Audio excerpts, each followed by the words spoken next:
Então vamos lá, né, pessoal? Boa tarde, estão me escutando? Boa tarde, eu estou.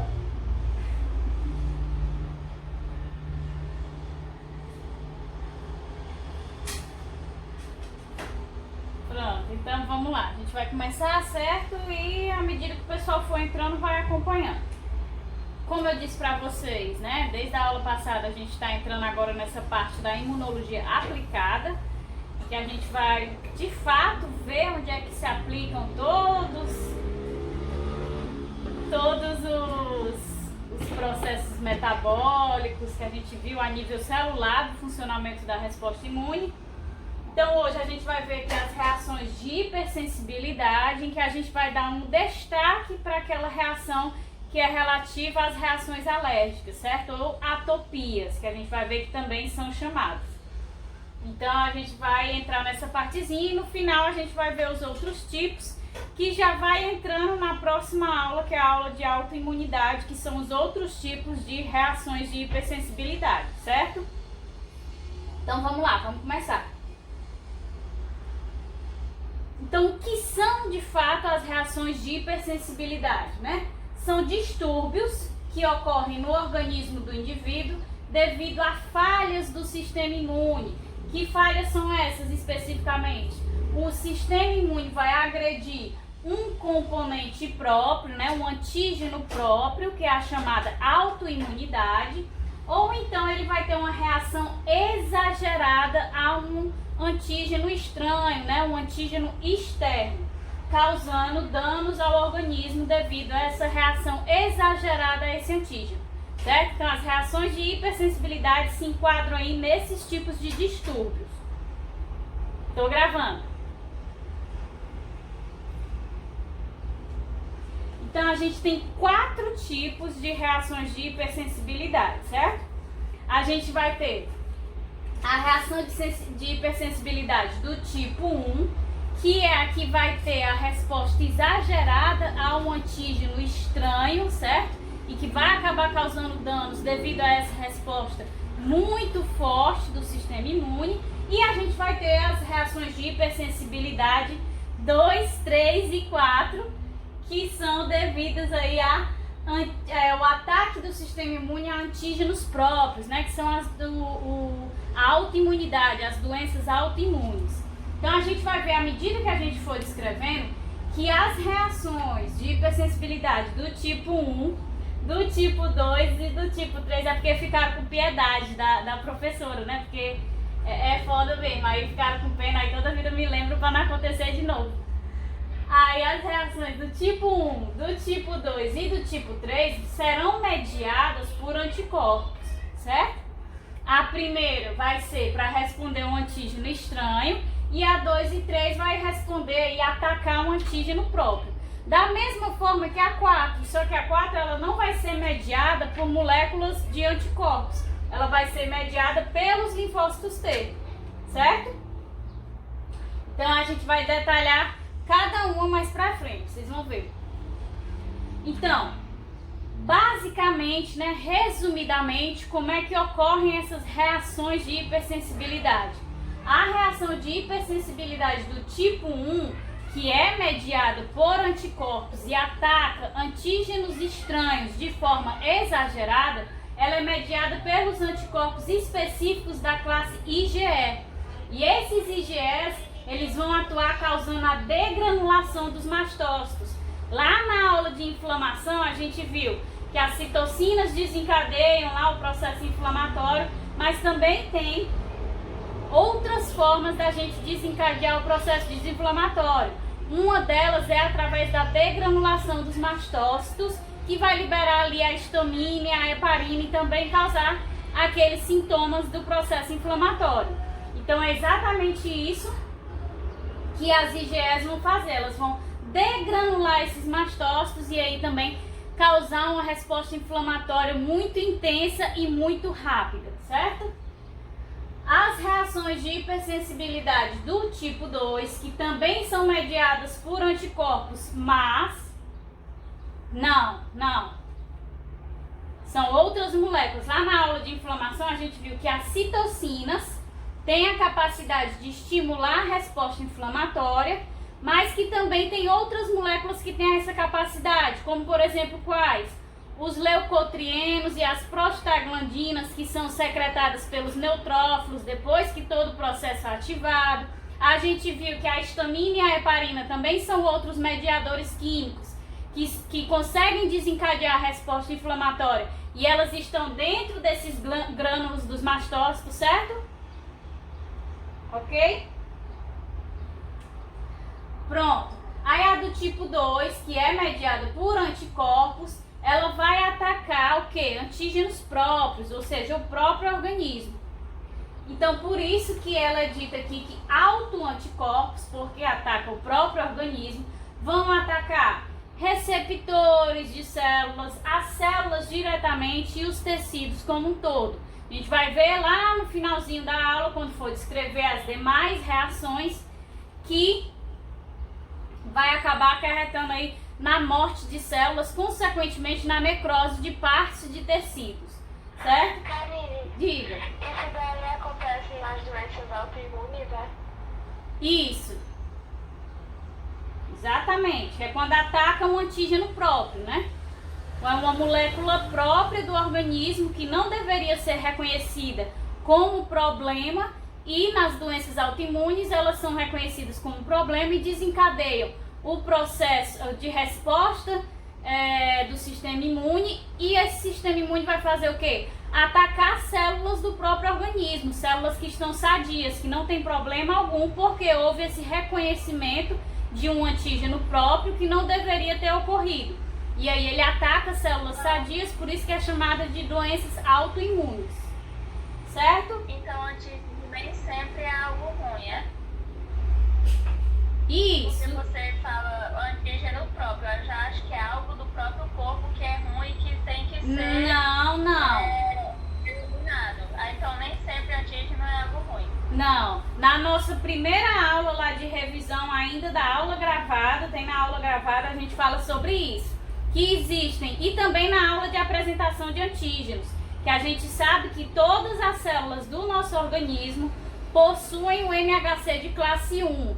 E que esse MHC de classe 1 ou também o MHC de classe 2 estão sempre apresentando antígenos. Por quê? Porque a forma estável do MHC é ligada ao antígeno. E ele pode apresentar esse antígeno sendo um antígeno de fato estranho, né? Para desencadear a resposta imune, ou apresentar um antígeno próprio que também envia o sinal de que está tudo bem. E aí as células, por exemplo, as células NK, não vão atacar aquela célula sadia. Então, existe sempre a expressão de antígenos. Quando há uma infecção, vai se apresentar antígenos patogênicos, né? E quando não há uma infecção, as nossas células do nosso organismo estão sempre apresentando também os nossos antígenos próprios. As doenças autoimunes quando a gente reconhece esses antígenos próprios como algo ruim, sendo que não é. E aí acaba por atacar as células do nosso organismo que estão saudáveis. E aí acarreta todos os problemas das doenças autoimunes, certo?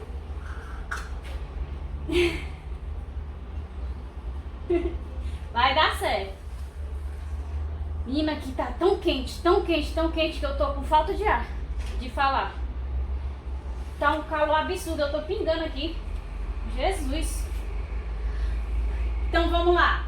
Então a primeira aqui, doença autoimune, é essa reação de hipersensibilidade do tipo 2. Aí vem a reação de hipersensibilidade do tipo 3, também é mediada por anticorpos, mas não pelos anticorpos na sua forma livre e simples, mas sim aqueles quando eles se ligam vários anticorpos ligados a vários antígenos, formando os imunocomplexos. Então esses imunocomplexos que não são removidos de forma adequada pelo organismo, eles vão acabar causando lesão tecidual, e aí a gente vai ver como é que isso vai ocorrer. E por último, a reação do tipo 4, né, de hipersensibilidade do tipo 4, não é mais mediada por anticorpos, mas ainda se enquadra lá na reação de hipersensibilidade do tipo autoimune, né, que vai atacar antígenos próprios. Então, esses linfócitos T, que é por quem essa hipersensibilidade é mediada, vão atacar as células do próprio organismo. Só que esse ataque ele ocorre de forma mais lenta. Então, são doenças normalmente que levam mais tempo para serem identificadas, porque os sintomas levam tempo para se revelarem, certo? Então, vamos lá. Então, a gente vai entrar agora na reação de hipersensibilidade do tipo 1, que é a reação alérgica, certo? Então, o antígeno, ele não tem a capacidade de ativar a resposta imune em vários indivíduos, e aí, em um determinado indivíduo, ele tem essa capacidade de ativar a resposta imune.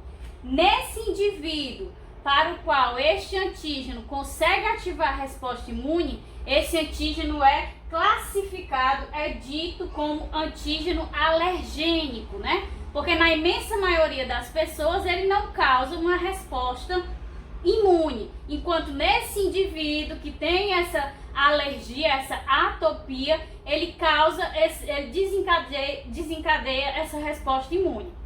E aí é a chamada alergia ou também atopia, certo? A alergia pode também ser chamada como atopia.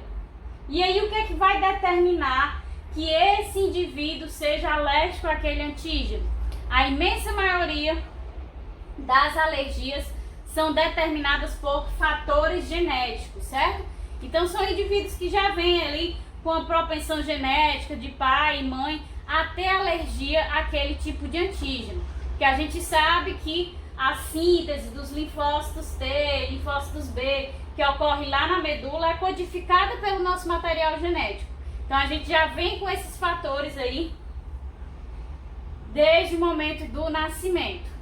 E tem alguns antígenos, claro que existem casos mais específicos de pessoas que têm alergia a um antígeno muito específico, que é dificilmente encontrado ou dificilmente se entra em contato com este antígeno alergênico, e existem outros que são comumente encontrados, que são aí, na maioria da população, ocorre a indução da resposta imune a esse antígeno, que são o quê? Poeira, né? O pólen, pelos de animais. São esses que são mais comuns, que são mais frequentes de desencadear a resposta alérgica.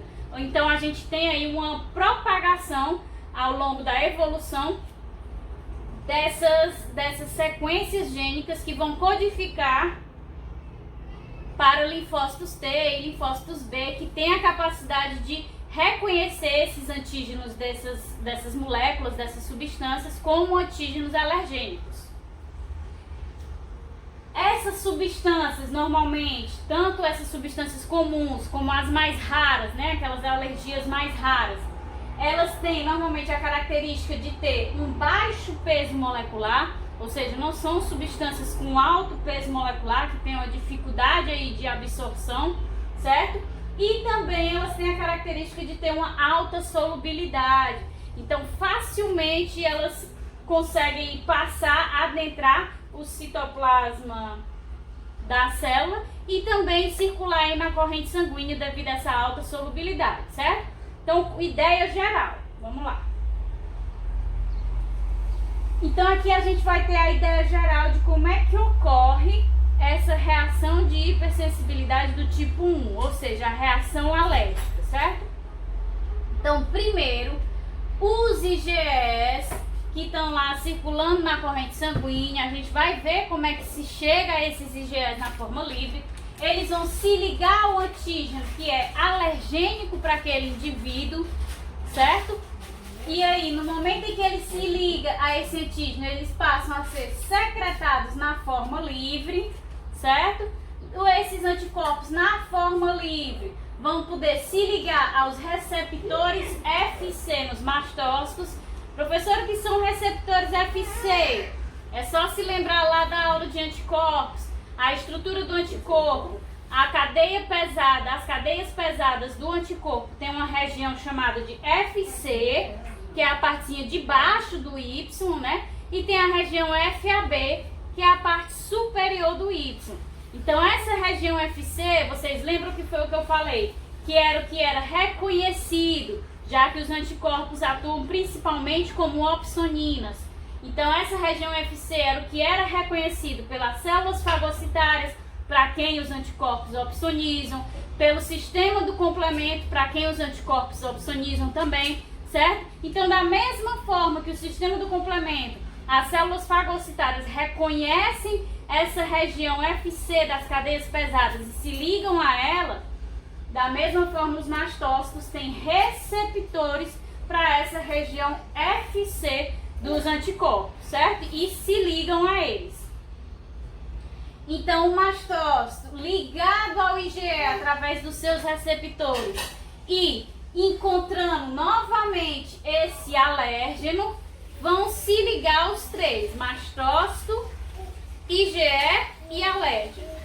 Com isso acontecendo, esse mastócito vai se tornar ativo e quando ele fica ativo, ele vai vai sofrer uma cascata de reações que vai culminar na degranulação desse mastócito. E o que é a degranulação desse mastócito? Entenda que não é diretamente do mastócito, mas dos grânulos que estão ali presentes no citoplasma desse mastócito. Então, nessa degranulação ocorre a liberação de substâncias que têm normalmente ação local, mas podem também ter uma ação sistêmica, certo? Que é quando essa reação alérgica se torna mais grave. Então, no momento em que há a liberação dessas substâncias, seja de ação local ou sistema, a gente tem início dos sintomas aí da reação alérgica. E esses sintomas, o início desses sintomas, eles vão iniciar quando? Eles têm início imediato, né? No momento em que se tem contato com esse antígeno alergênico, essa reação é imediata. Ela inicia no segundo em que há o contato e tem a possibilidade de ocorrer até 24 horas após o contato. Ou seja, é uma reação muito rápida, muito imediata, certo? Então vamos lá.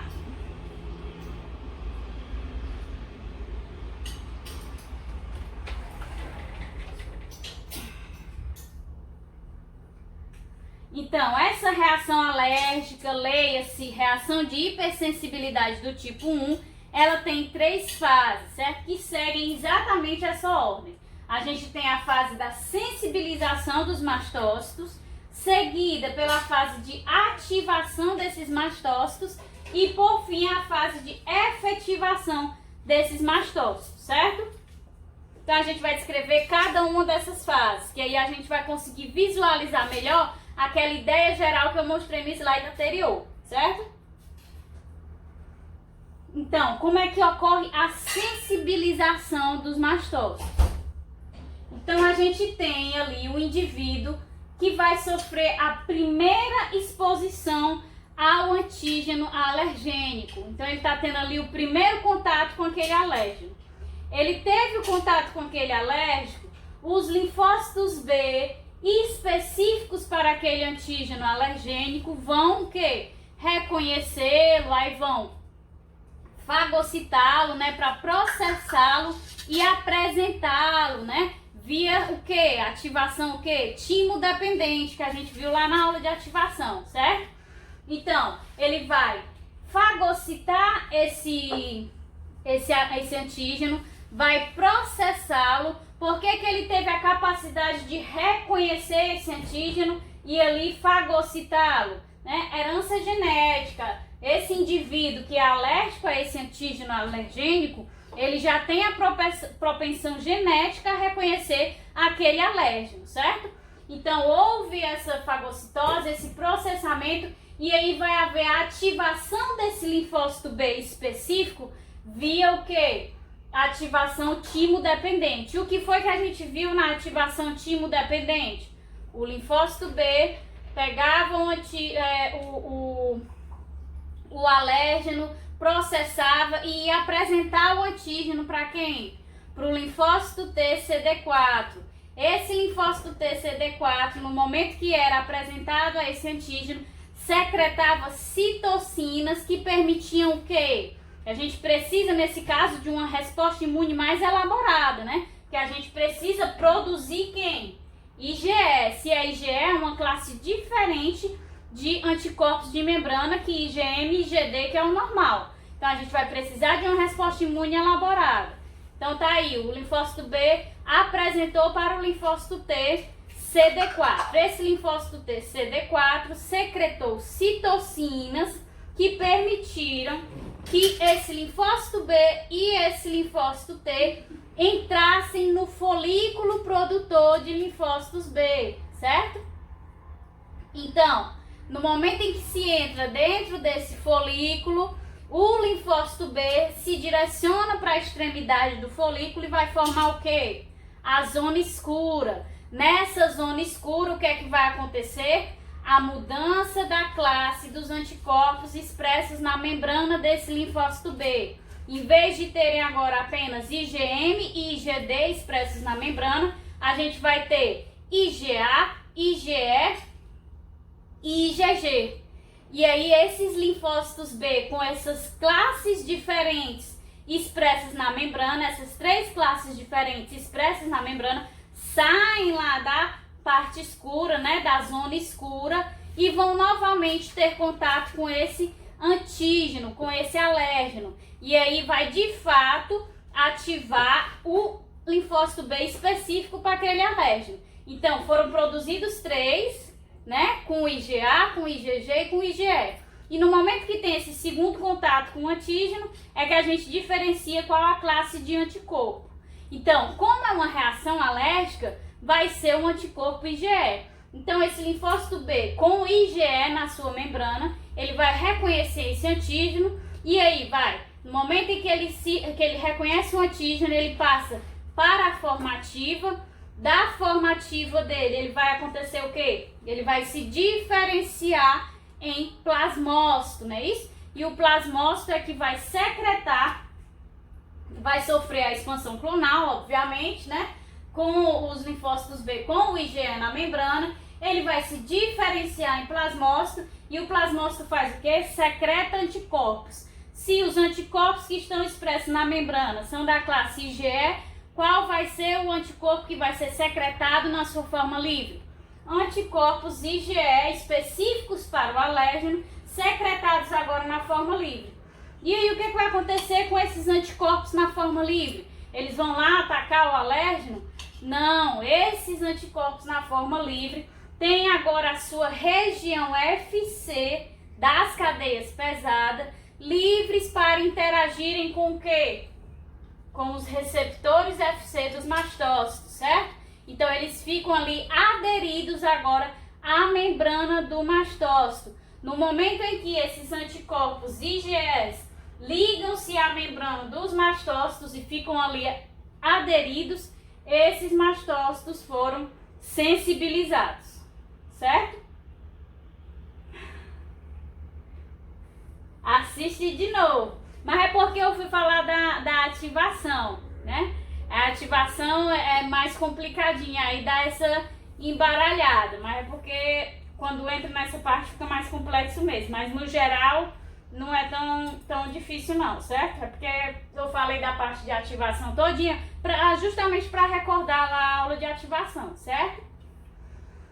Então vamos lá. Mastócitos sensibilizados no momento em que o IgE se liga à membrana dos mastócitos. Então, houve essa sensibilização inicial. Aqui, ó, na figura fica mais fácil da gente visualizar, certo?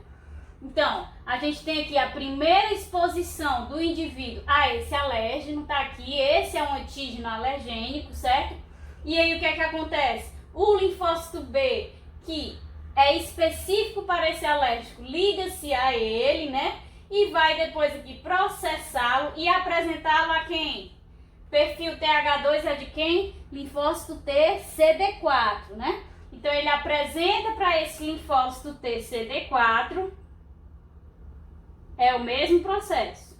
Todos são o mesmo processo. Alergia alimentar, alergia de outras substâncias, toda reação alérgica é o mesmo processo, certo? É um antígeno alergênico do mesmo jeito. O composto do medicamento é um antígeno alergênico, certo?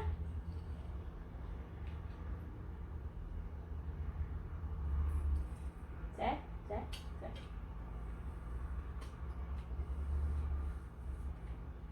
Então vamos lá, vamos continuando.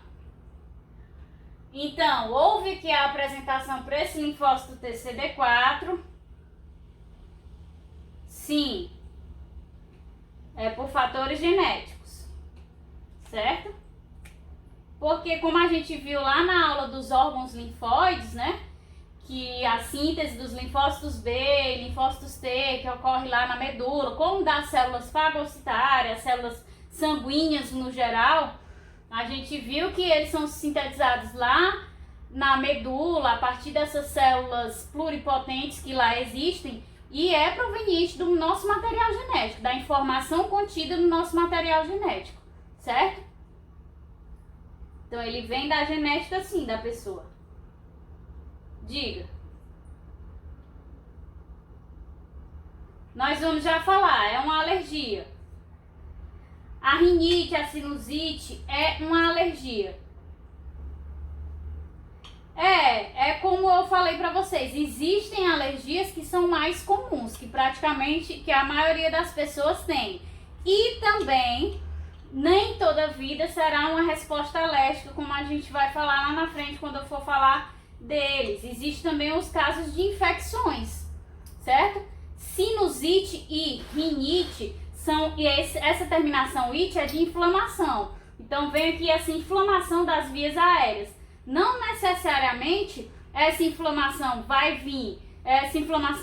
vir do antígeno alergênico, né, o contato com a poeira, ou com variações de temperatura, ou com pelos de animais, mas também pode vir o quê? Através de processos infecciosos, né? Uma bactéria, um vírus que acabou penetrando ali nas vias aéreas superiores, causando uma infecção, que causa aí todo o processo inflamatório e tudo mais, e aí também inflama, né, a região. Então é um processo inflamatório. Nem toda rinite vai ser devido a um processo alérgico, mas também como também nem toda sinusite vai ser devido a um processo alérgico. Elas podem também provir de infecções, certo? Karine, eu tô com uma dúvida. Diga.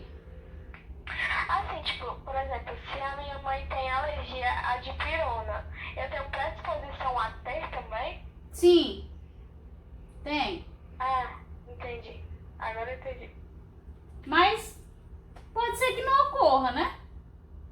É como tem muita gente que a gente vai já ver também os casos de alergias desenvolvidas, né? Que é um processo que ainda não está totalmente destrinchado, que ainda não se conhece como é que ele ocorre.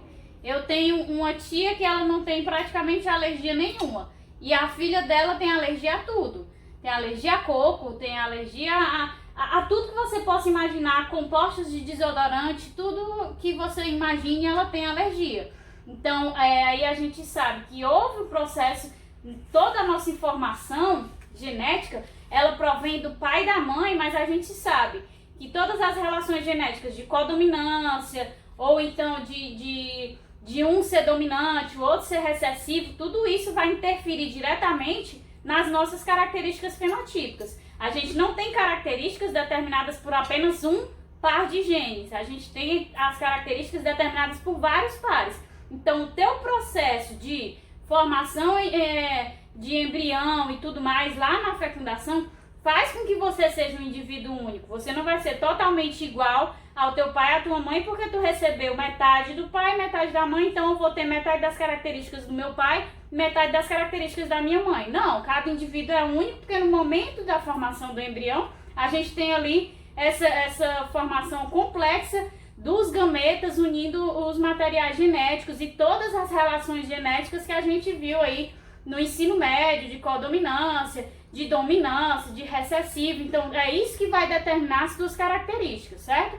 É uma predisposição? Sim, existe essa possibilidade, como não só apenas falando aqui de alergia, mas como a Angelina Jolie, que tinha o gene, né, que predispõe ao câncer de mama e a mãe dela da mesma forma também tinha. Então existe uma probabilidade maior, porque no momento em que há aí o encaminhamento dos gametas, tem essa probabilidade, mas não necessariamente isso vai acontecer, certo? Ei, Karine. Diga.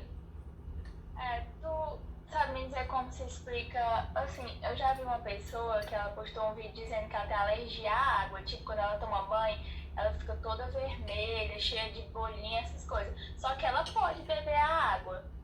Não pode ter contato assim quando vai tomar banho. Porque... Como Não, eu não ouvi falar, mas talvez ela beba água, né? A água que a gente bebe é uma coisa, né?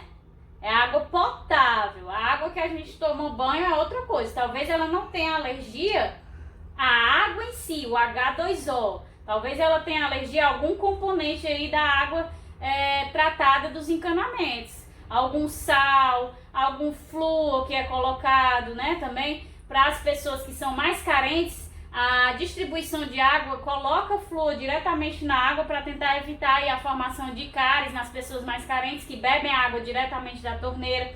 Então talvez ela não beba a água aí da torneira, ela bebe a água potável, né? A água mineral, e ela tem alguma alergia a algum dos componentes da água que vem tratada previamente antes da distribuição. É o mais provável que eu acho.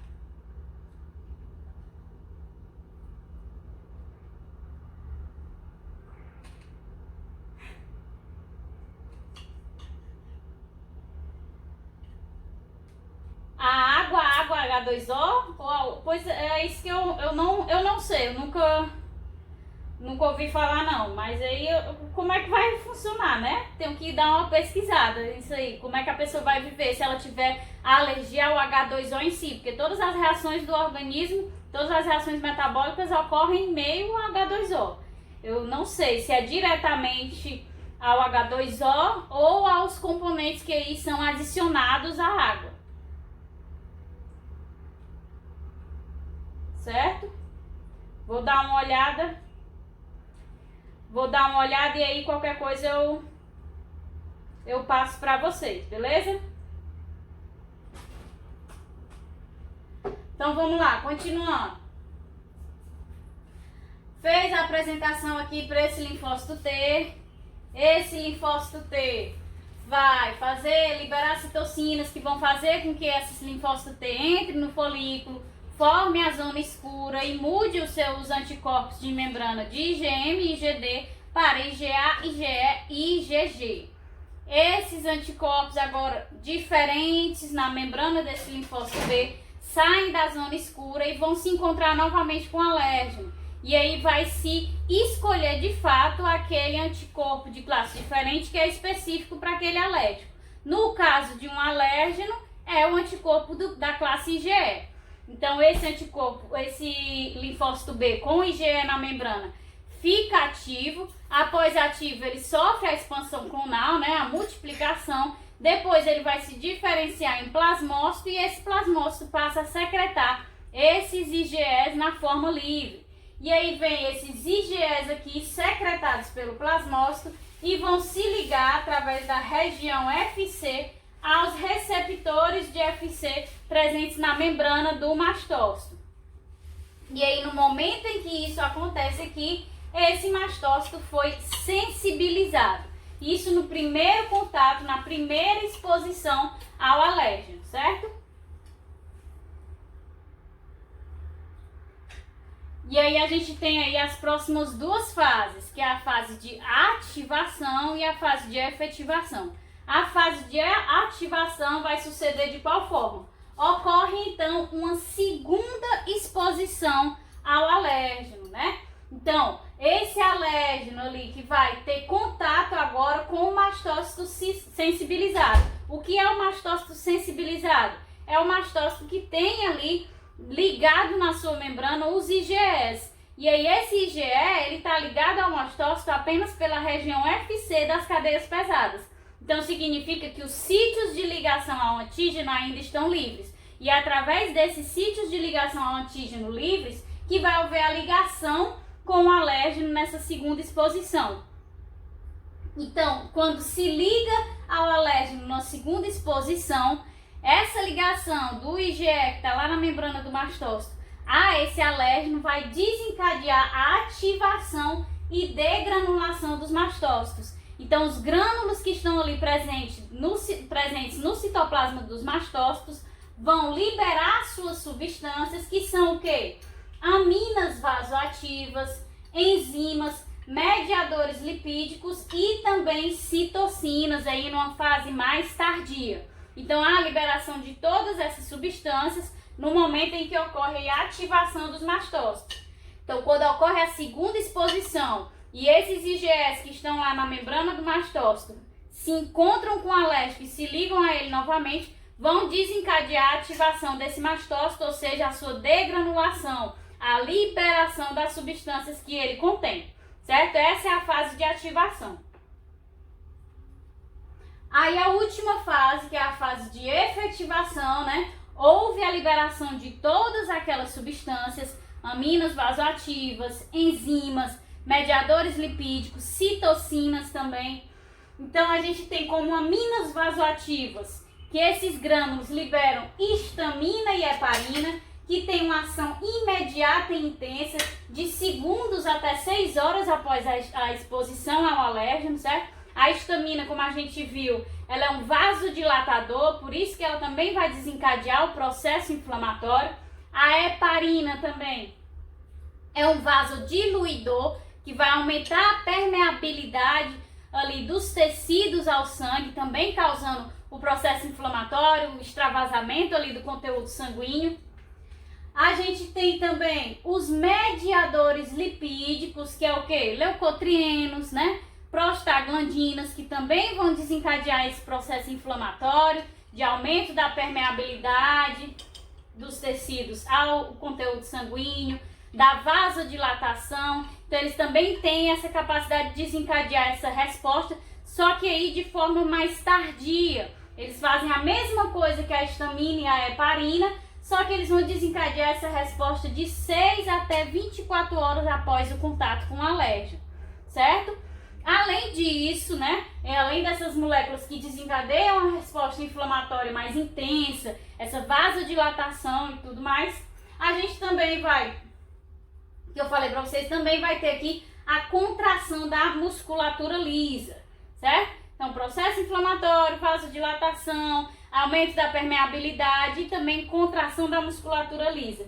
Não sei se vocês se recordam de sistema digestivo, sistema respiratório, todos os demais, que os principais os componentes desse sistema são compostos pelo quê?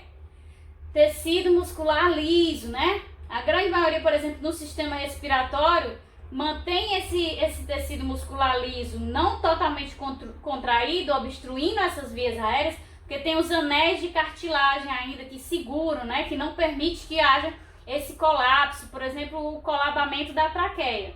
E da mesma forma o sistema digestivo também tem essa musculatura lisa constituindo ele. Então, no momento em que há essa resposta ao alérgeno, a gente tem também o aumento da contração dessa musculatura lisa, ou seja, de toda a musculatura do sistema digestivo, sistema respiratório, certo?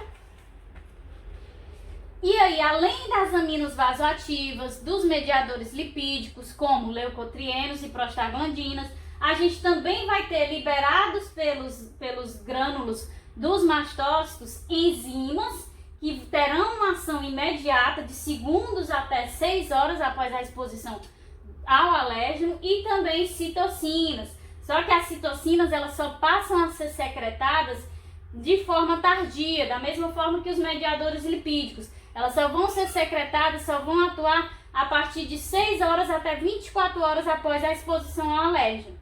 E aí, tanto as citocinas como as enzimas vão desencadear o processo de inflamação, mas principalmente vão atuar aqui no processo de remodelagem tecidual, certo? O que é essa remodelagem tecidual? Como é que as citocinas que são liberadas pelos grânulos vão fazer isso? Essas citocinas vão recrutar os neutrófilos.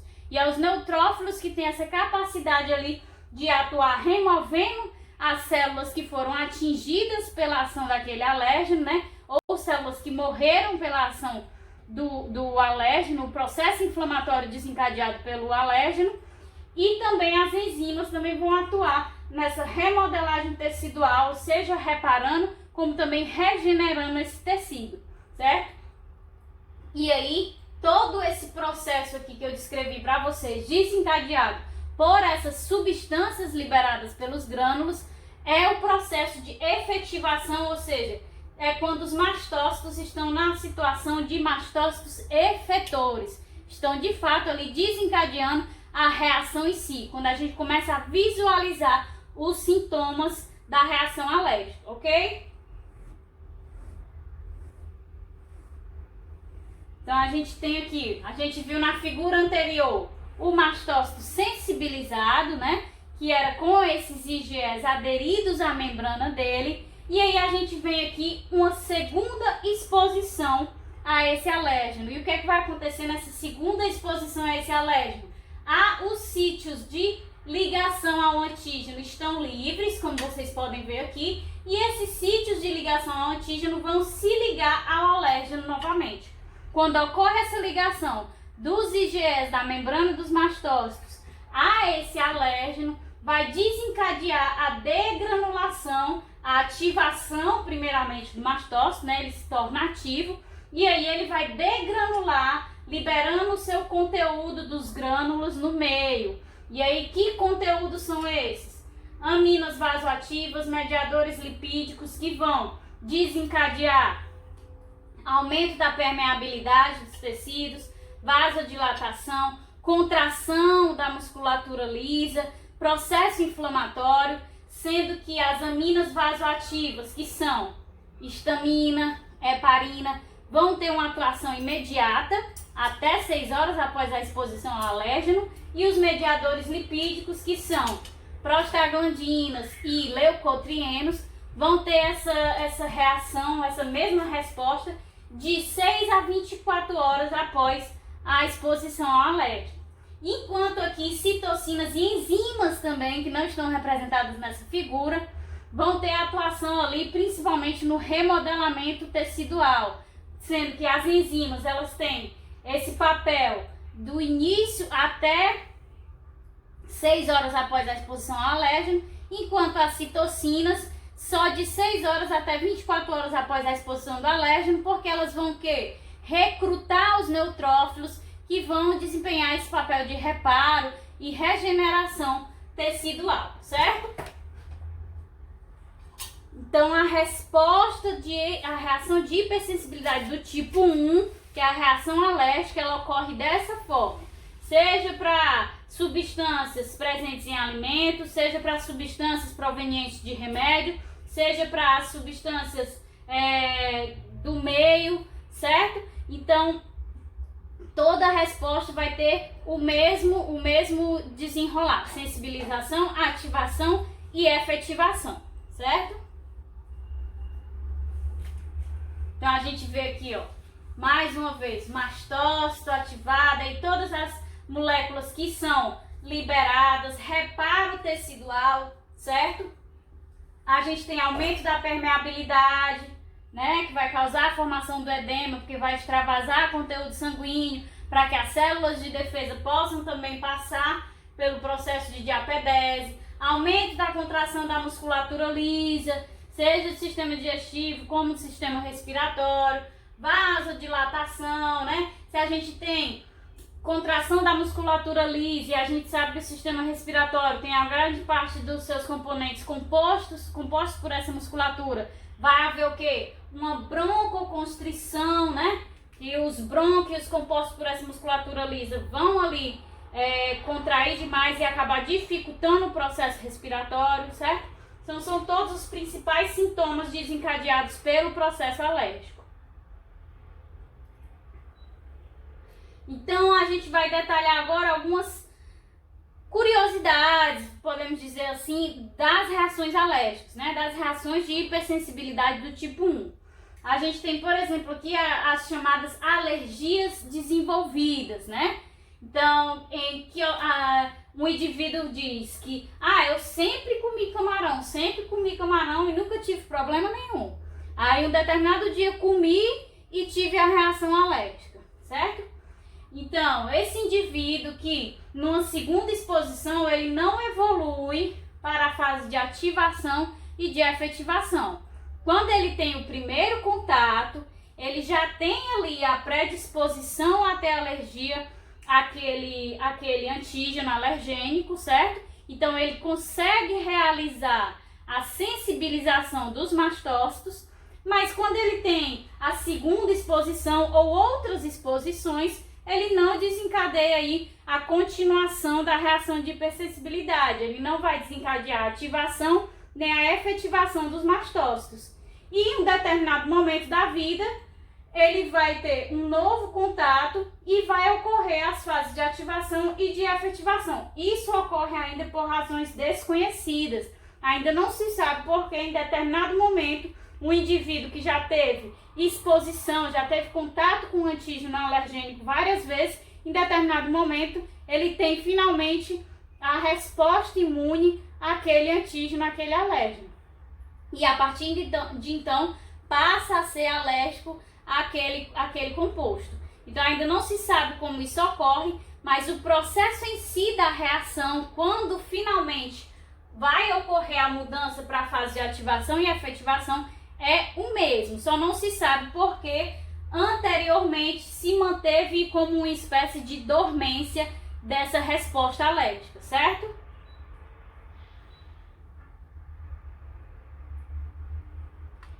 E como ocorrem os testes de alergia, né? Os testes de alergia nada mais são do que aplicações intradérmicas de antígenos. Então vai lá e aplica na derme vários antígenos em pequenas quantidades, pequeníssimas quantidades, para ver se vai ocorrer a sensibilização, a ativação e a efetivação. Então o que eu quero aqui também deixar claro para vocês, que às vezes pode haver uma confusão, quer dizer então, professora, que no momento em que eu tenho o primeiro contato com o alérgeno, eu vou sofrer o processo de sensibilização. Então, só quando eu comer aquela comida de novo, ou quando eu tomar aquele remédio de novo, é que eu vou passar para as fases de ativação e efetivação? Não, é preciso dissociar essa ideia de que quando a gente tem contato com algum patógeno, com algum antígeno alergênico, é apenas com um, certo? Então, a gente comeu o camarão a primeira vez. Então, o composto que me dá alergia, ele foi liberado em várias quantidades. 30% daquela quantidade causou ali a sensibilização de alguns mastócitos. Os outros 30% estão na sua forma livre, ainda circulando na minha corrente sanguínea. Quando eles estão recirculando lá e encontram esses mastócitos que foram há pouco sensibilizados, eles passam aí já para a próxima fase, né? Que é a fase de ativação e de efetivação. É por isso que a gente consegue visualizar a resposta alérgica através desse exame que dá o resultado aqui de segundos até 24 horas após o contato com esses antígenos de forma intradérmica. Por quê? Por mais que seja pouca concentração, pouca quantidade para não gerar uma resposta imune muito agressiva, né? Mesmo assim a gente não tem só uma unidade de concentração desse antígeno alergênico, a gente tem várias. Então, alguns deles vão sensibilizar os mastócitos e os outros que ainda não foram ali capturados pelo sistema imune vão em um momento posterior ter contato novamente com os mastócitos que já foram sensibilizados e aí desencadear as próximas etapas de ativação e efetivação, gerando aqui a resposta que a gente pode visualizar, certo? Então, houve aplicação, sensibilização, ativação e efetivação dos mastócitos e aí a gente consegue visualizar isso através dessas aplicações intradérmicas, ocorrendo a formação aqui de uma pápula, que é chamada de pápula, que é um caroço, que é o edema que é formado bem no ponto onde houve a aplicação, e em volta desse caroço a gente vai ter a formação do chamado halo eritematoso, que nada mais é que o processo infeccioso que está havendo ali em volta do local da aplicação, certo? Então a gente vê aqui a aplicação intradérmica, né? Passou que a epiderme entrou na derme. aqueles mastócitos que estão ali na região da derme, juntamente com macrófagos, vão ali ter contato com esse alérgeno. Esse alérgeno vai submeter esses mastócitos ao processo de sensibilização, e aí os demais depois vão ter contato com os mastócitos já sensibilizados e passar para a fase de ativação e efetivação, fazendo o quê? Liberando histamina, heparina, leucotrieno, prostaglandina, citocinas, enzimas, e causando o quê? Essa remodelagem tecidual, né? Que aí vai formar essa pápula, o processo de inflamação pela vasodilatação, aumento de permeabilidade e tudo mais, formando esse halo eritematoso, certo? Então, todos esses processos vão ocorrer nesses testes de alergia, e quando ocorre essa formação da pápula e do halo eritematoso, a gente identifica que o indivíduo tem alergia àquele composto e deve evitar, certo?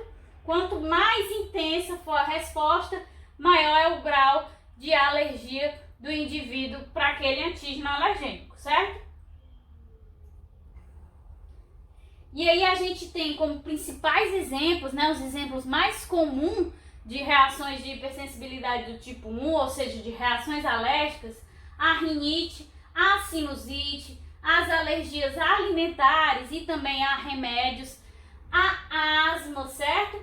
Então a gente tem aqui que a rinite, a sinusite, as alergias alimentares ou a remédios, elas vão desencadear principalmente como consequência das suas reações aí desencadeadas pelos seus antígenos, inflamação, e aí no caso de rinite e sinusite, uma produção exagerada de muco que vai acarretar em quê? Na obstrução dessas vias aéreas.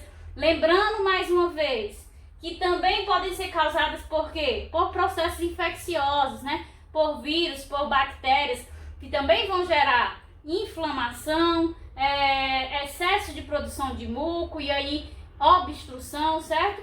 É mais grave quando é proveniente de um processo inflamatório, mas é principalmente desencadeada aqui pelos alérgenos, poeira, pelo de animal, tem gente que tem alergia a leite e manifesta não através do sistema digestivo, mas também tendo reações no sistema respiratório, certo?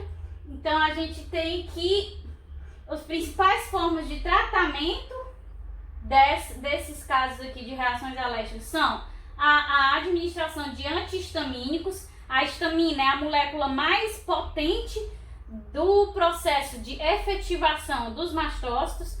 Como a gente viu, ela tem uma ação imediata e muito intensa. Então, quando se bloqueia essa histamina, né, esses antihistamínicos têm a capacidade de se ligar à molécula de histamina, impedindo o processo de ação dela. Então vai haver uma redução da vasodilatação, do aumento da permeabilidade, reduzindo ali o processo inflamatório, certo? O acúmulo de líquido e causando o edema, tudo isso. E também o que? A administração de anti-IgE, né? Que são moléculas que vão se ligar ao anticorpo IgE que está ali na membrana do mastócito. No momento em que se impede a ligação do alérgeno ao IgE na membrana do mastócito, eu não vou desencadear a ativação desse mastócito. Ele não vai poder se degranular, porque esse anticorpo, em vez de estar ligado ao alérgeno, ele está ligado a essa molécula aqui anti-IgE. Então esses são os principais componentes que vão combater aí as respostas alérgicas. Mas eles devem ser administrados aí com cautela, né? Já que vão bloquear esse tipo de classe de anticorpo e também uma molécula importante na resposta imune. Então deve-se haver um equilíbrio. E a gente tem também aqui como um exemplo de resposta de reação de hipersensibilidade do tipo 1, a reação alérgica à asma, né? A asma ela é um tipo de alergia extremamente sensível, em que o principal sintoma que é desencadeado na asma é justamente a contração da musculatura lisa. Então a gente tem, quando o indivíduo está no processo de crise asmática, uma broncoconstrição muito forte, muito elevada, que dificulta que esse indivíduo consiga respirar. Então a gente tem a inflamação das células ali que compõem os brônquios, a traqueia no geral como um todo, e vai ter uma broncoconstrição muito grande. E aí a gente tem que fazer a administração de quê? De corticoides. Os corticoides são moléculas que vão reduzir o processo inflamatório e principalmente atuar relaxando a musculatura lisa. No momento em que ele permite o relaxamento dessa musculatura lisa, ele vai permitir que o indivíduo consiga aí respirar de forma melhor. E a asma ela é tão sensível, não entendam também como alérgenos apenas substâncias químicas que a gente pode, de certa forma, sintetizar ou visualizar seus componentes de certa forma. Mas a asma ela pode ser desencadeada inclusive por mudanças de temperatura. O indivíduo que tem aí a mudança de temperatura desencadeia uma cascata de reações no organismo que vai sim sensibilizar, ativar e efetivar os seus mastócitos, causando principalmente a contração da musculatura lisa, dificultando a respiração do indivíduo, certo? Mas a asma é um tipo de reação alérgica. Então vamos lá, o próximo.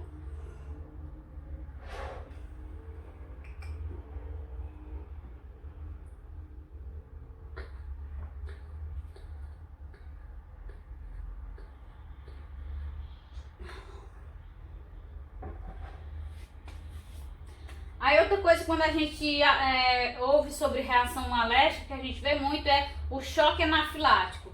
Em que consiste o choque anafilático, né? Então, a gente tem que esse alérgeno, a gente viu ali nos testes de alergia e pelo que a gente viu falando, que a gente tem uma resposta desses mediadores químicos liberados na degranulação local, né? A gente tem, no caso dos testes, formação da pápula, do halo eritematoso, tudo isso, a gente tem essa resposta local. Quando a gente tem uma alergia a uma picada de um inseto, fica aquele edema na região da picada, vermelho, quente, pelo processo de inflamação. Isso quando a gente tem essa resposta de hipersensibilidade do tipo 1 local. Pode acontecer desse alérgeno estar na corrente sanguínea e o indivíduo ter uma sensibilidade muito maior a este alérgeno, certo? E aí acabar causando uma reação sistêmica e não apenas local. Essa reação sistêmica vai acarretar em duas coisas: a hipervasodilatação dos tecidos, certo? A liberação de histamina ocorre de forma muito intensa e muito rápida, maior do que na reação alérgica que ocorre normalmente. Então ela é uma reação explosiva, causando esse aumento da concentração de histamina de forma brusca. E aí a gente tem a hipervasodilatação dos tecidos do organismo. Dentre esses tecidos a gente tem que a laringe, ela é composta principalmente da musculatura lisa, então vai haver essa contração tanto da musculatura da laringe como também a formação do edema, não só da laringe, mas também da glote, devido a essa hipervasodilatação que vai aumentar o volume sanguíneo, não é isso? E aí, com o aumento desse volume, vai formar esse edema e esse inchaço que impede a passagem do ar. Então, quando a gente tem o edema da laringe, o edema da glote, a gente tem um bloqueio da entrada do ar. Então, não há como esse ar passar devido a esse inchaço que bloqueia de fato as vias. E também, além dessa hipervasodilatação, nessa reação sistêmica, a gente também tem, devido a essa dilatação muito grande, uma redução muito brusca da pressão arterial. Quando a gente tem uma redução brusca da pressão arterial, o coração responde batendo de forma muito mais intensa para tentar recuperar aquele nível de pressão arterial que estava anteriormente. Só que como a hipervasodilatação permanece devido à concentração altíssima de histamina, o coração não consegue e ele continua, segundo o sinal que é enviado pelo cérebro, procurando aumentar essa pressão arterial para permitir justamente que haja aí um aumento da circulação sanguínea, favorecendo uma facilitação da troca de gases. Então ela quer aumentar a pressão sanguínea para também favorecer a troca de gases, que já não está entrando ar ali pelas vias aéreas. Então, quando o coração ele passa a trabalhar tão intensamente para dar essa resposta, vai acabar que o coração intensifica demais a sua ação e vai favorecer a parada cardíaca. E o que acontece no choque anafilático é que a gente vai ter aqui uma parada cardiorrespiratória. Por quê? Porque a gente tem tanto o colapso do coração, devido à intensidade com que ele bate, como também o colapso do sistema respiratório, pelo bloqueio da entrada de ar que ocorre ali no sistema e também da liberação do gás carbônico que é produzido, que também fica retido ali e também causa danos. Então a gente vai ter aqui essa parada cardiorrespiratória se não houver alguém preparado que possa chegar anteriormente e aí realizar essa perfuração na região da traqueia, que mesmo tendo a musculatura lisa que está contraída e também é demasiada, a traqueia ela possui diversos anéis cartilaginosos, né, que evitam completamente ali esse colabamento, permitindo que haja a entrada do ar.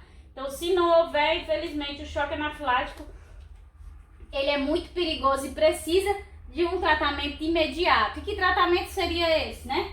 A epinefrina. A epinefrina ela tem um papel inverso da histamina. Ele atua diretamente aí na histamina, nessa concentração elevada e brusca de histamina, reduzindo consideravelmente e fazendo com que o indivíduo consiga retornar às suas atividades de forma gradual, ok? Então, a gente tem aqui os sinais, né? O edema da glote, porque houve a vasodilatação, e aí ao inchaço a língua também tem esse inchaço e ela acaba impedindo a entrada do ar, causando também um bloqueio e principalmente aqui a laringe. Tem as características da urticária, né, que é o processo inflamatório que se inicia de segundos até 6 horas após o contato com esse alérgeno. E como está havendo aqui uma redução da pressão arterial e da troca de gases, ou seja, não está havendo fornecimento do gás oxigênio, a gente tem aí a perda de consciência, certo? E por fim, para a gente finalizar a parte das reações alérgicas, a gente tem um processo também conhecido por dessensibilização, certo? A dessensibilização nada mais é do que a exposição ao alérgeno em pequenas doses, né? A gente vai expor esse indivíduo alérgico ao seu antígeno alergênico, só que em pequenas doses. E aí, a cada exposição, a gente vai desencadear nesse indivíduo uma resposta de hipersensibilidade do tipo 1, só que leve, porque as concentrações são baixas. É o mesmo tipo de reação que a gente quer observar ali nos testes de alergia, certo? Então, esse processo ele vai ser repetido por várias vezes, em frequências específicas, com o gradual aumento das doses. A partir do momento em que eu mantenho a exposição a esse alérgico, em que eu vou aumentando as doses, a concentração desse alérgeno ao qual eu sou exposto, e aí vou fazendo isso ao longo do tempo, o meu organismo vai se adaptando, ou seja, se acostumando àquele alérgeno, e aí em um determinado momento, quando ele tem contato com aquele alérgeno novamente, ele não mais causa uma resposta imune. E aí o indivíduo passa a não apresentar mais alergia para aquele antígeno alergênico. Só que quais são as limitações desse processo de dessensibilização, né? A gente precisa conhecer o alérgeno, saber especificamente qual é a substância que causa a resposta alérgica naquele indivíduo, e também alguns indivíduos têm elevada sensibilidade a determinado alérgeno. Então as mínimas doses, por menores que sejam, a mínima concentração desencadeia um processo, uma resposta alérgica muito exagerada, né? Que vai aí podendo causar até o choque anafilático, o edema da faringe, da glote, impedindo a respiração e podendo causar a parada cardíaca do indivíduo. Então, nesses casos, a gente não pode utilizar esse processo de dessensibilização. Algumas pessoas também, à medida que elas têm o contato com o alérgeno, elas vão tendo aí um aumento da sensibilidade. A resposta vai se tornando mais intensa, né? Por que isso vai acontecendo? Porque ela tem uma sensibilidade maior a esse alérgeno e à medida que ela vai sendo exposta, que ela vai tendo contato com esse alérgeno, ela vai sensibilizando uma quantidade maior ainda de mastócitos. Então, toda vida, a resposta seguinte que vai ocorrer vai gerar uma resposta imune mais intensa e mais forte. Por isso, não é possível aí fazer o processo de dessensibilização. Esse processo de dessensibilização, inclusive, é o que é realizado com as crianças que nascem com alergia à proteína do leite de vaca. Então, a gente evita o contato do bebê com a proteína do leite de vaca, aproximadamente aí até os 2 anos, e aos 2 anos, normalmente se inicia esse processo de exposição gradual e em baixas doses ao leite de vaca. Então, a gente vai primeiro apresentando traços, né, desse leite, depois vai aumentando as concentrações, e aí em torno de 1 ano desse processo todo de apresentação, para gerar aí essas micro-respostas alérgicas, até o momento em que o organismo se adapta e não responde mais, normalmente aos 3 anos, mas pode sim levar mais tempo, ser um processo mais longo, a criança aí passa a não apresentar mais essa alergia ao leite, certo? Bom, aqui a gente encerra as reações de hipersensibilidade do tipo 1. Alguma dúvida, tirando a da água que eu tenho que pesquisar ainda, certo? Mais alguma? Que a gente vai entrar nas outras 3. Que é bem mais simples e a gente não vai aprofundar, porque a próxima aula é que é a aula de autoimunidade. Então a gente vai ver mesmo superficialmente.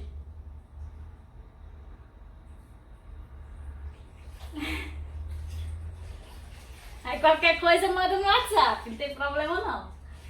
Então vamos lá. Então vamos partir para a hipersensibilidade do tipo 2, né? A hipersensibilidade do tipo 2 vai ser mediada por autoanticorpos. Que classes de autoanticorpos são esses? IgG ou IgM na forma pentamérica, certo? Pois é, eu vou procurar também, porque eu fiquei curiosa para saber se é realmente a água, porque como é que o metabolismo dessa pessoa vai funcionar, né? Eu vou procurar também. Aí, ou seja, esses autoanticorpos, eles vão reconhecer antígenos próprios, ou seja, moléculas próprias do nosso organismo que não deveriam ser reconhecidas como estranhas.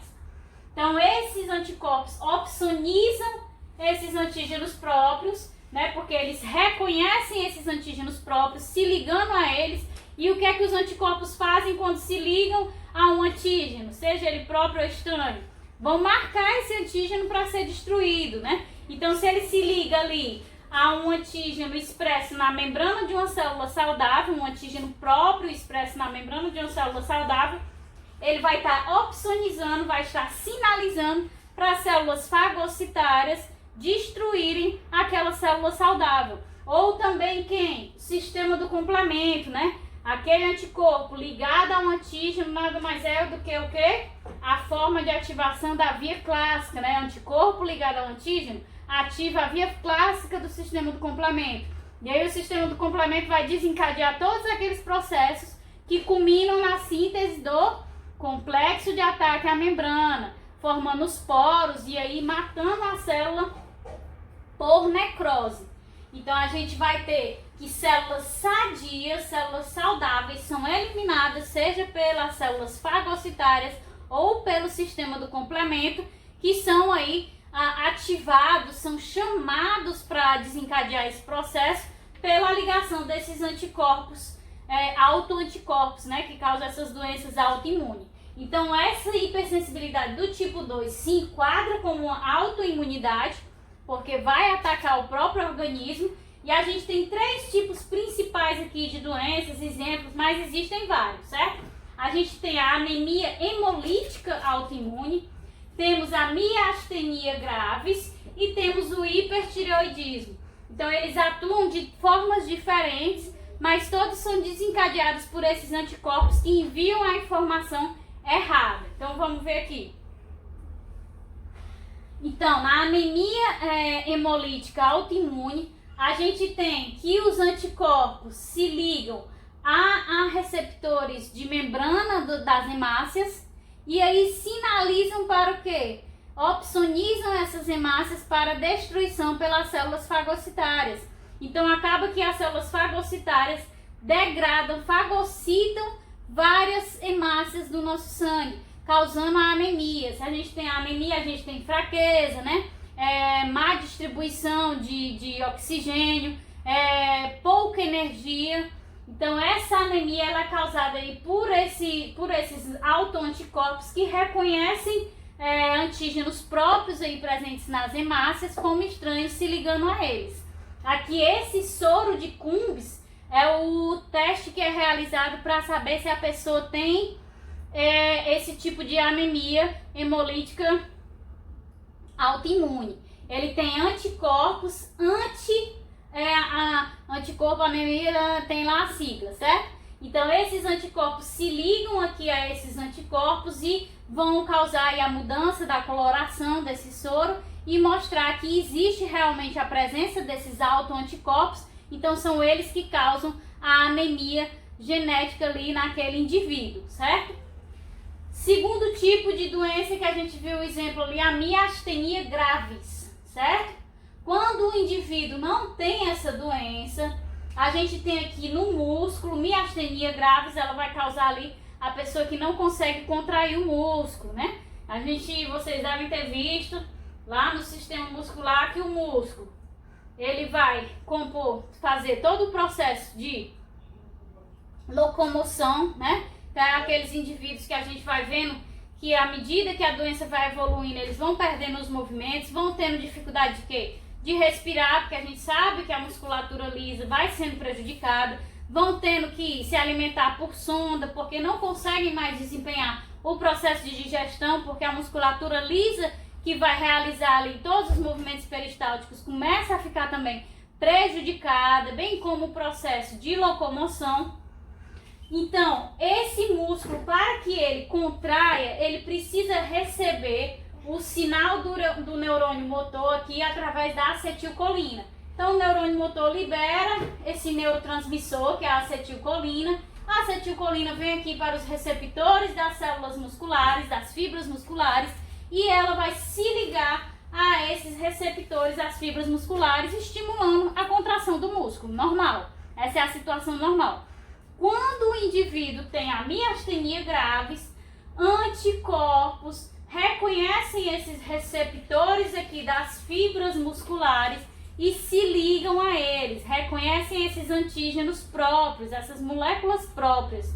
Então, quando esses anticorpos se ligam a esses receptores aqui das fibras musculares, a acetilcolina, que é o neurotransmissor que vai enviar o sinal para que a contração do músculo aconteça, não consegue se ligar ao receptor. Por quê? Porque o anticorpo está lá ocupando o espaço que ele tem que se ligar, certo? Então não há transmissão do sinal e o músculo não contrai, não há transmissão do sinal do neurônio motor.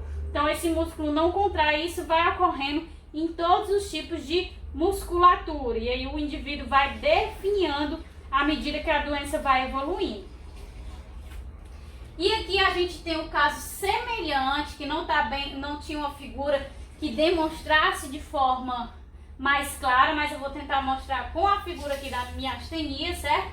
Que é o hipertireoidismo. No caso do hipertireoidismo, o que é que acontece? Quando a pessoa tem a tireoide atuando de forma normal, ela tem nas células da tireoide receptores para o hormônio TSH. Quando o hormônio TSH vem aqui, se liga a esses receptores, ele estimula ali a síntese do T3, T4 normal pela tireoide, certo? Então ele só vai estimular nos momentos em que esses hormônios forem de fato necessários. O que acontece no caso do hipertireoidismo é que a gente vai ter autoanticorpos que vão reconhecer esses receptores das células da tireoide, certo? E vão se ligar a eles, impedindo que o que aconteça? Que o TSH se ligue a eles. Então também vai impedir a síntese dos hormônios? Não. O que difere para a miastenia é que a ligação dos anticorpos aos receptores das fibras musculares vai impedir que a acetilcolina se ligue, então vai impedir que o processo de contração ocorra. No caso desses anticorpos, o que eles impedem, o que eles fazem é que eles estimulam, eles atuam como um TSH falso, certo? Então, no momento em que eles se ligam aos receptores das células da tireoide, eles estimulam essa tireoide a produzir constantemente T3 e T4. Porque na situação normal, o hormônio TSH, que induz essa produção, só se liga nos momentos necessários. E no caso do hipertireoidismo, com esses anticorpos simulando um TSH falso e ficando constantemente ligados a esses receptores, eles estimulam a produção desses hormônios constantemente, causando aí o hipertireoidismo, aí o inchaço, todas as características da doença, certo? Então a gente viu aí as características principais dessa hipersensibilidade do tipo 2. Então vamos para 3 agora. Só qual é o tratamento, né? Para o caso das reações de hipersensibilidade do tipo 2. Então as principais formas de tratar é através do uso de corticoides, certo? Que vão atuar reduzindo aí a presença de células fagocitárias, principalmente para qual tipo de doença? A gente viu aqui que quando esses anticorpos reconhecem antígenos próprios de células saudáveis, eles vão acarretar o quê? Nessa doença, a destruição de hemácias, como existem outras doenças que também acarretam na destruição de outras células pela sinalização às células fagocitárias. Então, se eu utilizo os corticoides eles reduzem ali a ação do meu sistema imune, eles depreciam a resposta do sistema imune e aí acabam liberando menos células fagocitárias. Se eu tenho menos células fagocitárias, eu não vou ter tantas células saudáveis sendo aí desperdiçadas, sendo eliminadas de forma não correta, certo? Outra forma também, inibidores de linfócitos B. Por quê? Porque esses linfócitos B é que estão aí secretando, que vão dar origem a esses autoanticorpos, vão secretá-los na forma livre. Se eu diminuo a síntese desses linfócitos B, eu vou ter uma redução da presença desses anticorpos na forma livre. Só que tudo isso tem que ser feito de uma forma o quê? Extremamente equilibrada, né? Porque se eu tenho os corticoides que têm a capacidade de atuar depreciando meu sistema imune inato, e aí eu venho ainda com os inibidores de linfócito B e deprecio a minha imunidade adquirida, eu vou prejudicar substancialmente a minha capacidade de responder a antígenos de fato estranhos também. Então eu também não ataco o meu organismo, mas também não consigo aí responder a antígenos externos. Então tem que ser feito esse tratamento de forma bem equilibrada, ok? Então vamos lá. Já a reação de hipersensibilidade do tipo 3, ela vai ser desencadeada pela formação de imunocomplexos, certo? Também anticorpos que formam esses imunocomplexos são do tipo IgG e do IgM na forma pentamérica. Então, esses imunocomplexos não são removidos adequadamente e aí acabam se depositando nos tecidos e esse depósito de imunocomplexos vai recrutar células fagocitárias em excesso que acabam causando danos teciduais e também o bloqueio dos vasos sanguíneos. Por quê? Porque eles vão destruir ali aquelas células que estão aderidas àqueles imunocomplexos. Por quê? Porque esses imunocomplexos eles sinalizam que aquelas células têm algum problema. Então essas células fagocitárias vão fagocitar esses imunocomplexos juntamente com as células às quais eles se ligaram, causando aí danos teciduais naquele ponto. Então também é um tipo de autoimunidade, né? E a gente tem como exemplo principal aqui o lúpus eritematoso sistêmico, certo? Então como é que isso ocorre? Então a gente tem aqui, o indivíduo tem como problema a formação aqui de corpos apoptóticos. Houve a formação no indivíduo desses corpos apoptóticos por alguma mutação, por algum problema no indivíduo. Então, o indivíduo normal, certo? Que tem um sistema imune que está funcionando perfeitamente, certo? Esses corpos apoptóticos, eles são reconhecidos pelas células fagocitárias, são degradados e não tem nenhuma resposta imune, né? Porque eles são automaticamente ali degradados sem causar nenhum dano ao indivíduo. Quando esse indivíduo tem algum problema imune, esses corpos apoptóticos, eles vão ser degradados, liberando o seu conteúdo altamente antigênico no meio extracelular. Esse conteúdo extracelular vai se espalhar por todo o organismo através da corrente sanguínea. Por isso que é o eritematoso sistêmico, porque ele se espalha por todo o sistema do organismo. Então, quando essas moléculas que são potencialmente antigênicas se espalham por todo o organismo, esses anticorpos, autoanticorpos, vão se ligar, vários autoanticorpos vão se ligar a esses vários antígenos que estão liberados aí no sistema do organismo, formando os imunocomplexos. E esses autoanticorpos, formando esses imunocomplexos, eles não têm a capacidade, eles não são adequadamente removidos. Que a gente viu lá, uma das funções do sistema do complemento, além daquelas 3 principais, né, de opsonizar, necrose e inflamação, a gente viu que era a remoção de imunocomplexos. Quando o sistema do complemento, por exemplo, não consegue remover esses imunocomplexos de forma eficaz, juntamente com as células fagocitárias, esses imunocomplexos que estão circulando por todo o sistema do organismo se depositam em células. Por exemplo, principalmente nas células dos rins, certo? Então eles vão se depositar lá e como eles estão ligados ali aos antígenos com grande potencial de estimular a resposta imune, eles vão recrutar muitas células fagocitárias e essas células fagocitárias vão vir destruir essas células aos quais os imunocomplexos estão ligados. Destruindo o quê? Células saudáveis que não têm relação ali com aqueles corpos apoptóticos que foram formados anteriormente. Degradando aí rins, pele. Então, essa doença ela pode levar à morte do indivíduo, não diretamente pelo processo da reação de hipersensibilidade do tipo 3, mas pelos danos sistêmicos que ele causa ao longo do período que a doença vai evoluindo.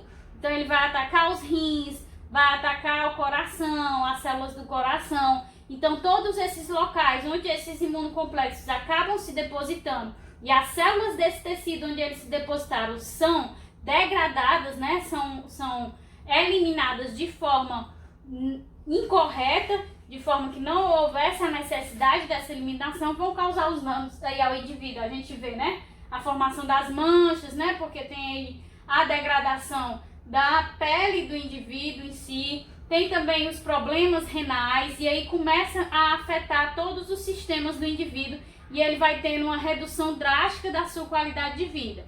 Da mesma forma, o tratamento vai ser por inibidores de linfócito B, né, por corticoides, que vão reduzir aí a presença dessas células fagocitárias, diminuindo a morte, a eliminação dessas células saudáveis. A redução desses linfócitos B vai reduzir a quantidade desses anticorpos que estão formando esses imunocomplexos. E quando o caso já atinge um patamar muito grave, né, a gente tem aí o processo de plasmaférese que o indivíduo é submetido, que consiste na remoção do sangue desse indivíduo, que só em casos extremamente graves que isso ocorre. Então, o sangue do indivíduo ele é removido, claro, né, que esse sangue está aí circulando, né, ele está sendo retirado e reintroduzido após o tratamento. E o que ocorre é que esse sangue ele é retirado, o soro desse sangue é removido e as proteínas, ou seja, os anticorpos desse soro, eles são removidos, que a gente viu inclusive na aula anterior, que o soro é rico em anticorpos. Então, esse plasma ele tem a remoção desses anticorpos. E aí, dentre eles, os anticorpos que estão causando aí a autoimunidade, né, os danos autoimunes, e aí a gente tem a remoção desses anticorpos, o plasma é reinserido no sangue e o sangue retorna ao indivíduo, só que sem a presença desses anticorpos. Isso só é feito em casos muito, muito extremos, por quê? Porque não se remove apenas os anticorpos, os autoanticorpos, né? Os anticorpos que causam os danos autoimunes. Remove todas as defesas do indivíduo. Ainda mais quando está associada já a tratamento aqui imunossupressor, né? Que está depreciando tanto a imunidade inata quanto a imunidade adquirida. Então a gente tem que realizar esse processo realmente só quando for situações de vida ou morte, quando o nível de ataque às células do organismo tiver atingido o nível em que esse indivíduo não irá de fato sobreviver, ok? Então vamos agora para a hipersensibilidade do tipo 4. Já a hipersensibilidade do tipo 4, a gente viu que também se enquadra em uma autoimunidade, mas diferente de todas as outras, inclusive da reação alérgica, não é mediada por anticorpos, ou seja, por linfócitos B, né, que vão secretar esses anticorpos. Ela vai ser mediada por linfócitos T, por isso ela leva um pouco mais de tempo para apresentar os sintomas da doença em si. Então, os linfócitos T, eles vão ser apresentados via MHC1 ou via MHC2 a antígenos próprios, e a gente sabe que isso acontece no nosso organismo o tempo todo. Como eu falei no início da aula para vocês, todas as nossas células têm o MHC e esse MHC deve ser expresso na membrana o tempo todo. E o MHC só é expresso na membrana se estiver na sua forma estável. E a sua forma estável é ligada a um antígeno. Se o indivíduo estiver infectado, ele vai estar ligado a um antígeno ali estranho, né? Um antígeno patogênico que vai aí desencadear a resposta imune. Se o indivíduo estiver bem, saudável, esse MHC vai estar lá na membrana ligado a um antígeno próprio, certo? Para indicar que a célula está bem. Então, esses MHCs apresentando esses antígenos próprios são reconhecidos pelos linfócitos T. Linfócitos T que passaram por quê? Passaram por qual processo sem serem detectados? Pelo processo de validação lá no timo, né? Lembra que eu falei que os linfócitos T amadurecem no timo e também passam pelo processo de validação? O processo de validação vai destruir, remover os linfócitos T que forem capazes de reconhecerem antígenos próprios. Exatamente. No caso das pessoas que que desencadeiam essa reação de hipersensibilidade do tipo 4, eles não vão ter, esse processo de validação não vai funcionar para esses linfócitos T específicos. Então, esses linfócitos T reconhecem esses antígenos próprios como estranhos e a partir de então ativam-se, né, normalmente, e no momento em que eles encontram as células que contêm aquele antígeno próprio, vão causar a morte daquelas células e, por fim, a lesão tecidual, num processo lento. Então, se ele reconheceu aquele antígeno, a gente viu desde as aulas passadas que quando o linfócito T específico para determinado antígeno é apresentado a ele, o reconhece, ele se torna ativo e aí ele não precisa mais do processo de coestimulação para ser ativado. Ele já pode sofrer a expansão clonal e se direcionar para ir para o local da infecção. Como aqui não há infecção, porque ele reconheceu um antígeno próprio, esse linfócito T ativo ele fica o quê? Recirculando, né, nos órgãos periféricos, os órgãos linfóides secundários. Então, nesse processo de recirculação, ele pode aí ter contato com células saudáveis que estão expressando o mesmo antígeno próprio que ele reconheceu. E aí o que é que ele faz? Ele vai desencadear a morte celular daquela célula saudável. Ou seja, vai atacar células saudáveis do organismo do indivíduo. Também é um tipo de autoimunidade. A gente tem como exemplo o quê? A diabetes insulino dependente, certo? Eu acho que tem uma figurinha, mas ela não explica o processo não. Então a gente tem que esse linfócito T, ele foi apresentado a um antígeno próprio e acabou reconhecendo-o como estranho. E esse antígeno próprio, ele compõe o quê? As células beta-pancreáticas do pâncreas, que são as responsáveis por secretar o quê? A insulina, né, que é aquela responsável ali pelo processo de captação da glicose e tudo mais, pelas células. Então, quando essas células beta-pancreáticas têm os seus antígenos próprios reconhecidos como estranhos e os linfócitos T passam a desencadear a morte dessas células beta-pancreáticas, ou seja, a destruição das mesmas, ao longo dos anos em que essa doença vai ocorrendo de forma silenciosa, nós vamos tendo aí uma queda da produção de insulina, né? Porque à medida que a doença vai evoluindo, a gente está reduzindo, né? Destruindo cada vez mais as células que compõem ali essa parte endócrina do pâncreas, as células beta-pancreáticas.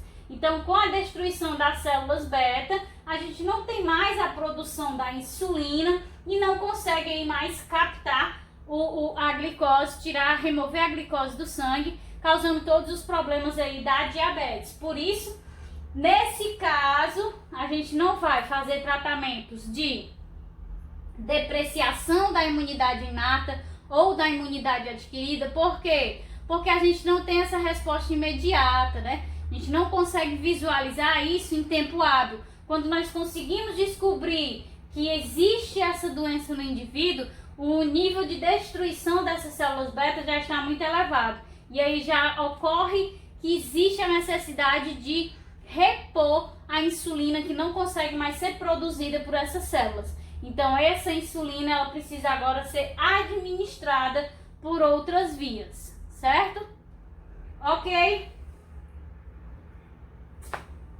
Encerramos a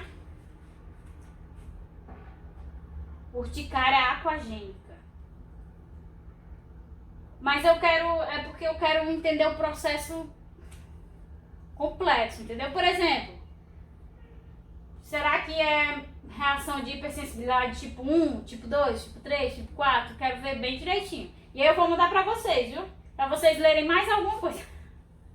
Brincadeira. Não, mas eu mando só uma coisinha, só pra vocês não ficarem perdidos. Certo? Tranquilo? Vou mandar as questões de novo, certo? Questõezinhas sobre a aula tranquila. Pra daqui 2 semanas também. E aí na próxima semana a gente vai ver a autoimunidade. Que aí a gente já deu uma introdução aqui. A gente vai focar mais nas doenças, que era o que vocês iriam apresentar nos seminários, né? Detalhar as doenças autoimunes. Então, vou falar mais aqui sobre as doenças, certo? Tranquilo? De boa? Pronto, gente. Pois então, até a próxima semana, viu? Obrigada aí pela participação. Assim que eu tiver aqui como é que funciona, como é que funciona o processo aqui da urticária aquagênica, eu falo com vocês. Tchau, gente. Boa tarde. Essa Vitória, viu?